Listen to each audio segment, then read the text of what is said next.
cemburu terhadap keluarganya.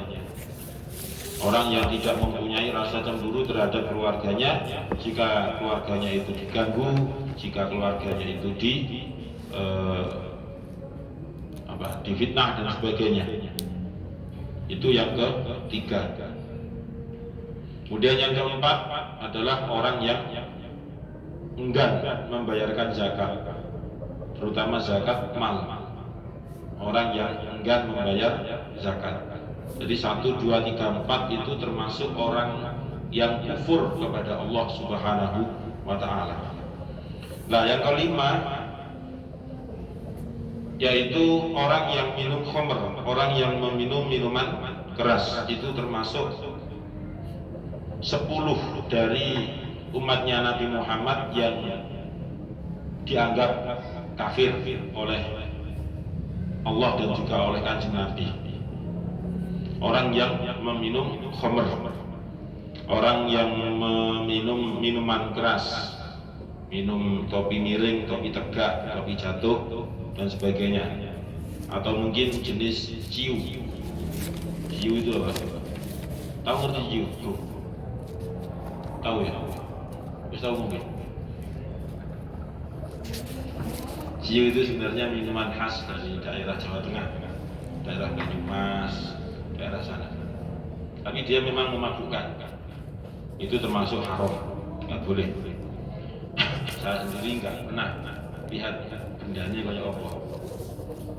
Ya, itu namanya syaribul khamri. Kalau di dalam pemahaman fikih, orang yang minum khamr itu kan di Al-Quran nggak ada ketentuan hadnya atau sanksi bagi peminum khamr, kan nggak ada. Kalau as-sariqah, pencurian, kan ada kalau sudah mencapai nisab. Was-sariqu was-sariqatu faqta'u aydiyahuma. Kemudian zina itu juga ada ketentuan di dalam Al-Quran. Az-zaniyatu waz-zani fajlidu kulla wahidin minhuma mi'ata jaldah. Kemudian penuduhan zina atau qadhaf itu juga ada di Al-Quran. Walladzina yarmuna azwajahum wa lam yakul lahum syuhada'u illa anfusuhum fa syahadatu arba'u syahadatin billah dan seterusnya. Tapi untuk peminum khamr ini di Al-Quran memang tidak ada ketentuan secara khusus yang memberikan had atau sanksi kepada peminum. Kemudian diperkuat dengan hadis, munculnya itu di hadis. Jadi tetapi dari hadis ini akhirnya menjadi dua pendapat yang besar yang berbeda. Oleh memahami hadis ini berbeda. Pokoknya saya hanya hafal di jari data ini tok gitu.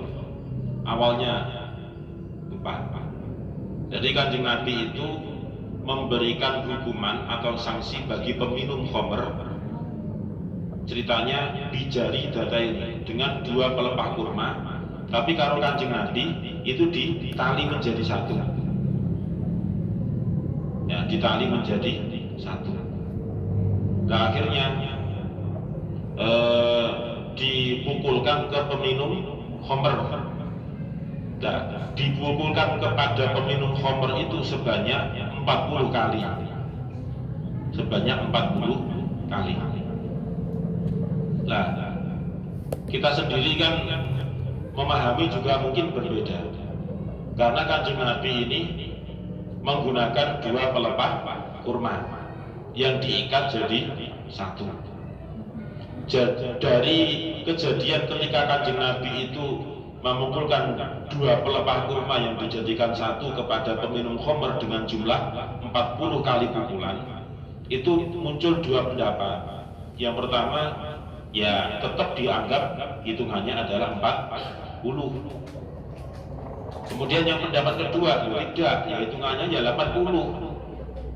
Alasannya kenapa? Ya karena yang dibuat pukul itu adalah 2 pelepah kurma yang diikat jadi satu. Jumlah pukulannya memang 40, tapi yang dipakai kan 2 pelepah kurma, gitu. Nah ini pendapat itu khilaf, terjadi perbedaan pendapat.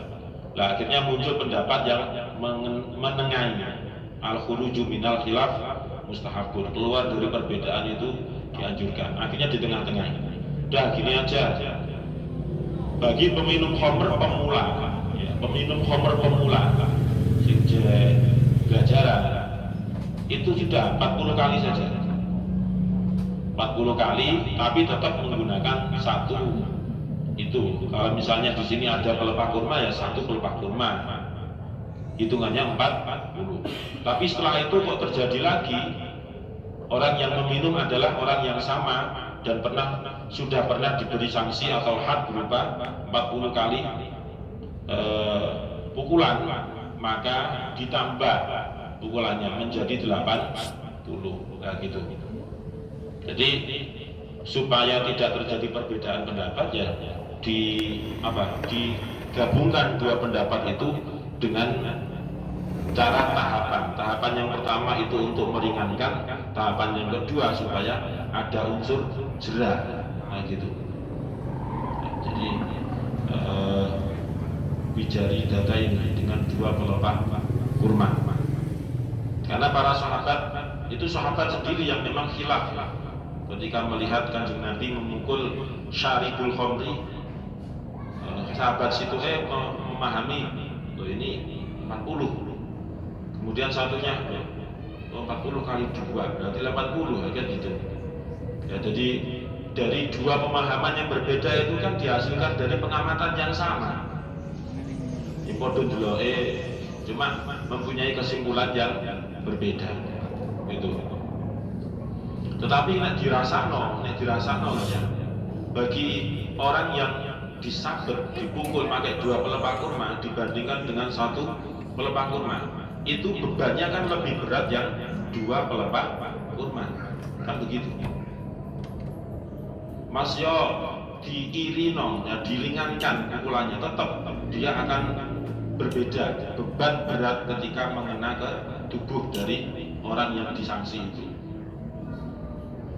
Nah, orang yang minum khamr ini nanti pada hari kiamat yuhsyaru wal quzu mu'allaqun fi unuqihi, jadi digiring ke padang mahsyar.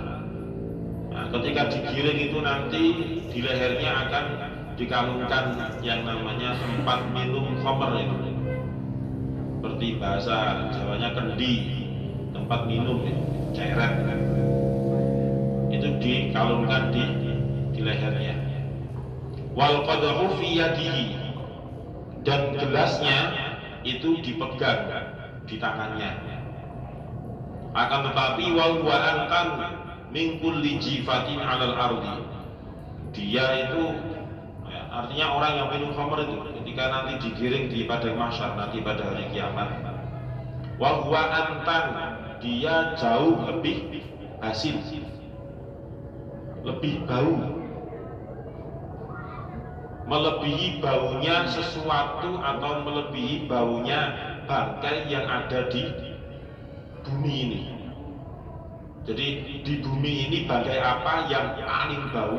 Nanti baunya peminum khamr lebih bau lagi dibandingkan dengan bau bangkai yang ada di bumi. Wa huwa antanu min kulli jifatin 'alal ardi yal'anhu kullu man yamurru alaihi minal khalqi. Akhirnya karena baunya itu, setiap orang yang lewat itu menjadi yal'an, melaknat. Suka sari ya, misui, didoni, dipisui, dijejek, ditungkak dan sebagainya. Karena dia itu sudah baunya bukan main. Wa huwa antanu min kulli jifatin al-ard. Yal'anuhu kullu man yamurru alaihi minal khalqi. Setiap orang yang lewat itu mencela semuanya, mangkel semua. Nah, itulah balasan dari syaribul khamri, orang yang meminum khamr, orang yang mabuk, orang yang minum khamr. Nah, untuk saat ini kan banyak pengembangan dari al-khamru, itu kan banyak. Misalnya Albani, Dukulim, Teko. Durit gaya polder. Mari ngono mung mojok ning jone lapangan badminton. Karo sajadah digeger. Sange ini. Terus satu kali nggak apa-apa, kemudian diinggui lagi. Terus akhirnya nge-fly itu ya. Nah seperti itu kan dikiaskan juga tetap sama hukumnya seperti minum khamr, walaupun realitanya tidak diminum, cuma apa? Dihirup dok. Terus sekarang ada lagi yang model memakan daun apa itu? Ya kecubung, itu ya ada. Itu kan bentuknya bukan syarif, tapi apa? Makan ya.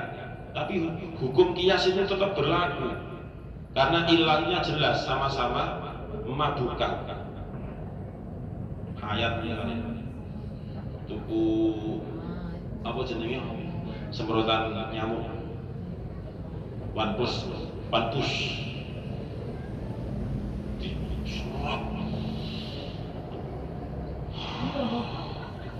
Sedap seger. Setoran lancar. Misalnya begitu ya. Itu termasuk juga syarikun khamri. Nyot misalnya. Itu apa? Ada sisa obat semprot rumput itu kan.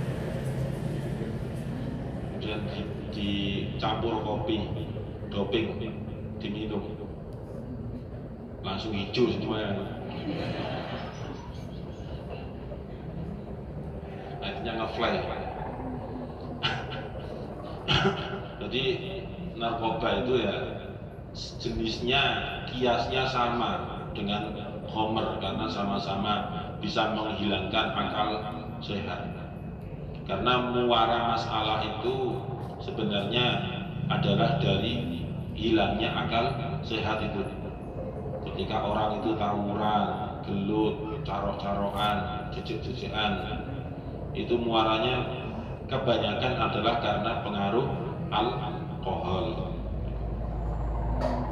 Atau misalnya paruh itu alkohol diombe, padahal kadarnya 150%, langsung nge-fly. Masa gak turu hitung dino itu nggak ngefek. Bahkan orang-orang narkoba itu sebenarnya tujuan mereka itu apa? Ya untuk memperkuat badan. Makanya artis-artis itu cek kuat, fisiknya kuat, nggak pegel-pegel. Itu ya mengkonsumsi narkoba karena tuntutan syuting, tuntutan acting, supaya tetap pemasukan bayaran itu juga tetap ada. Guru fasohah nggak pantas nggak narkoba. Nek pegel ya wis izin, gak usah golek narkoba.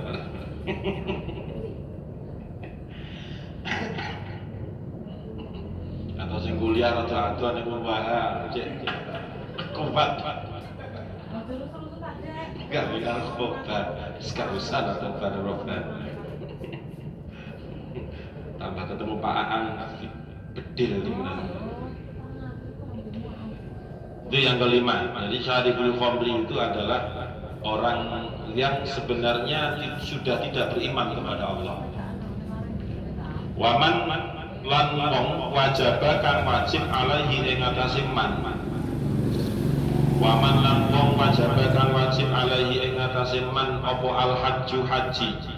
Falam yahijja.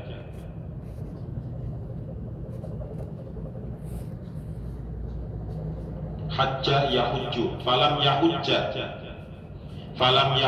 mongko ora haji sapa man. Qala dawu sapa Allah Ta'ala Gusti Allah Ta'ala, wa man kafara fa inna Allaha ghaniyyun 'anil 'alamin. Wa man utawi sapane wong iku kafara lamun kufur sapa man, fa inna Allaha mongko satemene Gusti Allah Ta'ala iku ghaniyyun sugih, 'anil 'alamin saking alam kabeh. Anil alamina saking alam kabeh. Ai tegese waman utawi sapane wong. Ai tegese waman utawi sapane wong iku taraka lamun ninggal sapa man. iku taraka lamun ninggal sapa man i'tiqada wujubil haji, i'tiqada wujubil haji ing ngiyakini wajibe haji, i'tiqada wujubil haji ing ngiyakini wajibe haji. Fa innallaha mongko satemene Gusti Allah iku ghaniyun sugih. Fa innallaha mongko satemene Allah iku ghaniyun sugih anhu saking man, anhu saking man. Ruwiyah diceritakan an Rasulillah saking Rasulullah sallallahu alaihi wasallam apa annahu satemene Kanjeng Nabi iku da'a ndongaaken sapa Nabi li ummatihi maring umate Kanjeng Nabi asyiyata arafata ing sorene dina Arafah, asyiyata arafata ing sorene dina Arafah, wastaghfarolan nyuwunaken ngapura sapa Kanjeng Nabi, wastaghfarolan nyuwunaken ngapura sapa Kanjeng Nabi lahum maring ummate Nabi, lahum maring ummatihi. Fa'auha mongko paring wahyu sapa Allah Gusti Allah taala ilaihi maring Nabi. Fa'auha mongko paring wahyu sapa Allah Gusti Allah taala ilaihi maring Kanjeng Nabi. Ini satemene ingsun iku qad ghafartu temen-temen ngapura ingsun. Iku qad ghafartu temen-temen ngapura ingsun lahum maring umat. Lahum maring umat ma ing barang baini kang ing dalem antarane ingsun, ma ing barang baini kang ing dalem antarane ingsun wa bainahum lan antarane umat sira, wa bainahum lan umat sira. Walam aufir lan ora ngapura ingsun, walam aufir lan ora ngapura ingsun lahum maring umat sira, lahum maring umat sira dulmahum ing kedolimane umat, dulmahum ing kedolimane umat dulmahum ba'dahum ing sebagiane umat li ba'din maring sebagian kang lain, ba'dahum ing sebagiane umat li ba'din maring sebagian umat kang lain.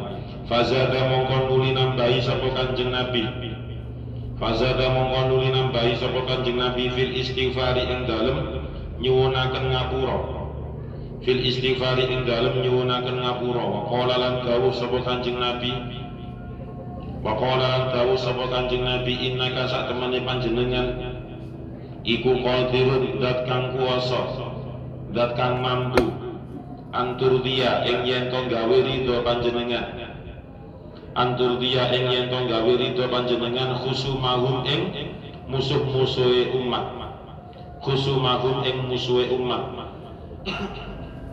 Falam yujib mongko ora nyembadani, mongko ora ngijabahi sapa Allah hu ing Kanjeng Nabi tilkal lailata ing dalem mengkono-mengkono wengi, tilkal lailata ing dalem mengkono-mengkono wengi. Falam makana mongko nalikane ana sapa Kanjeng Nabi iku wadatal musdalifati, iku wadatal musdalifati ing dalem isuke di Musdalifah, iku wadatal musdalifati ing dalem isuke waktu Musdalifah.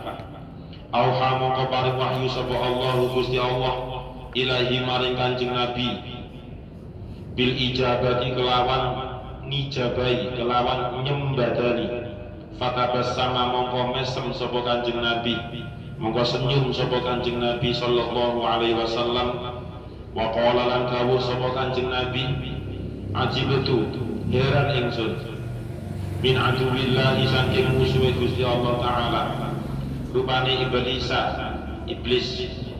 rupane iblis lamma ajaba nalikane nyembadani sapa Allah Gusti Allah, lamma ajaba nalikane nyembadani sapa Allah Gusti Allah li maring ingsun du'ai ing donga ingsun, du'ai ing donga ingsun soha mongko jerit sapa iblis bil waidi kelawan kerusakan, soha mongko jerit teriak sapa iblis bil waidi kelawan kerusakan, wasuburi tegese kerusakan, wasuburi lan tegese kerusakan, wa wadu alam deleh sapa iblis, wa wada'alan deleh sapa iblis aturoba ing debu, aturoba ing tanah, ala rosihi ing atase sirai iblis, ala rosihi ing atase sirai iblis. Hal yang orang yang dilaknat atau orang yang kafir kepada Allah tetapi dirinya masih tetap menganggap beriman, yaitu yang nomor 6 adalah orang yang sebenarnya secara finansial maupun secara fisik, jadi dari semuanya itu sudah siap dan mampu untuk berangkat ibadah haji dan juga tidak ada rintangan.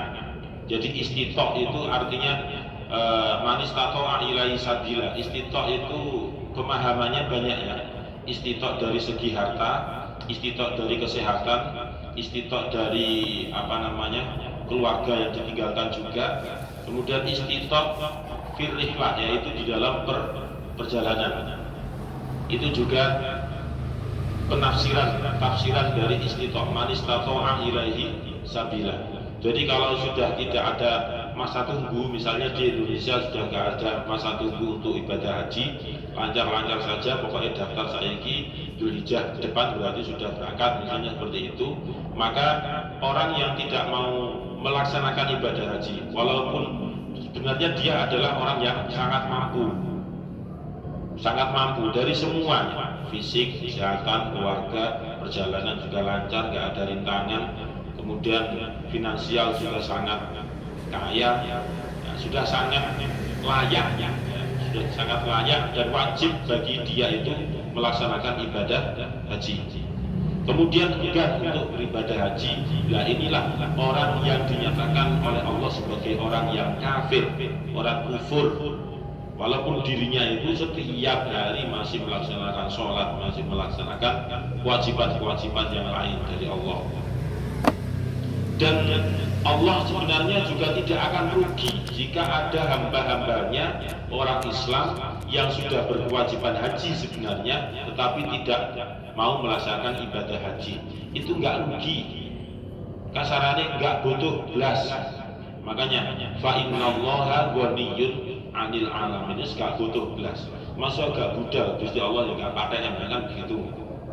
Masa gak budal ibadah haji, itu juga tidak mempengaruhi keagungan Allah, bahwasanya Allah itu sebagai Tuhan semesta alam. Itu maksud dari fa innallaha ghaniyun 'anil 'alamin. Kanjeng Nabi bersabda, annahu da'a li ummatihi asyiyata Arafah. Jadi suatu saat pas bulan haji, Kanjeng Nabi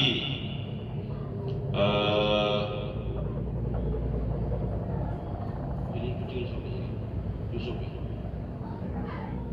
Dari mana sana? Baru sini.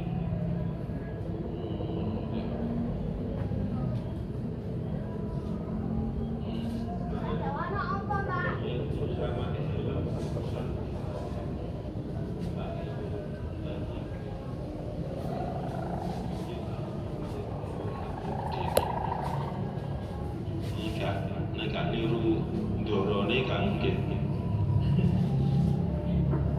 Wis herbe ireng, kucing ireng, ketok motone tok pelolok-pelolok ngedeni. Jadi suatu saat pas ibadah pas bulan haji, Rasulullah itu mendoakan umatnya di hari Arafah, yaitu tanggal 9 Dzulhijjah. Arafah, Tarwiyah kan 8-nya, 9-nya Arafah, memintakan ampun umatnya.